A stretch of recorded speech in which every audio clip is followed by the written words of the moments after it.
Well, the opposition leader Tony Abbott has tonight used his budget in reply speech to spell out what he calls his economic vision. But it's still the Craig Thomson issue dominating Budget Week, with an angry exchange in Parliament over claims the Labor Party continued to fund Mr Thomson's legal expenses as recently as a fortnight ago. Political correspondent Tom Iggulden has more from Canberra. Tony Abbott's promised to put meat on the opposition's economic bones in enough time before the next election.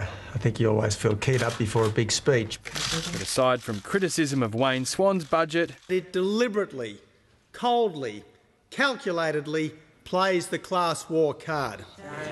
Tonight's speech mostly covered familiar territory. The Coalition has a plan for economic growth, and it starts with abolishing the carbon tax and abolishing the mining tax. It is a measure of Tony Abbott's arrogance that he does not believe he has to front up and tell the Australian people anything about what he would do to the federal budget. There was one minor announcement, however. My commitment tonight is to work urgently with the states to ensure that at least 40% of Year 12 students are once more taking a language other than English within a decade.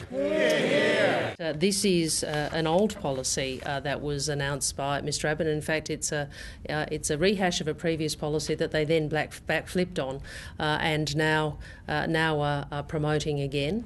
Tonight's address came as new unemployment figures came in better than expected. It is surprising but good news. And normally news to make a government crow. But no one from the government's trying to sell some sort of blue sky scenario. Parts of Australia are doing badly or not doing as well. We also know that unemployment is most likely to increase. The government's school kids bonus passed through the Senate today, clearing the way for cheques to be mailed out to parents within weeks. But once again, the Craig Thomson affair hijacked what should have been a good day for the government. How can the Prime Minister claim credibly that she has nothing to do with this person when the Labor Party is still paying his legal fees? Craig Thomson's recently updated his pecuniary interest statement to show the ALP paid a legal bill for him just before the Prime Minister booted him out of the party.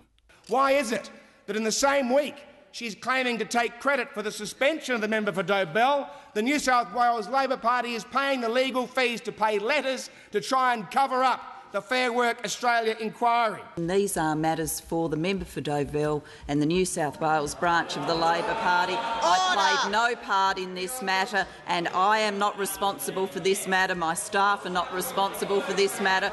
But as the opposition sharpened its attack on Labor, into the red light on the hill, to which all the union leaders are running with their credit cards, the government trawled through the public record for a retort.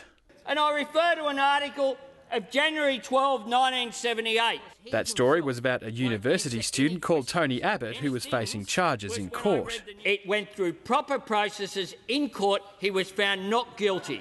That is the appropriate way that we deal with these issues. We don't go through. It wasn't determined by Sydney Uni SRC based upon the numbers at Sydney Uni SRC. It was determined properly. Pardon the French, but bugger the numbers. You know, we've got to deal with what's in front of us, and what's in front of us is a comprehensive, damning report. Independents say they're interested in hearing what Mr Thomson has to say when he addresses Parliament the week after next. He's still keeping his former colleagues guessing on that score. I don't know.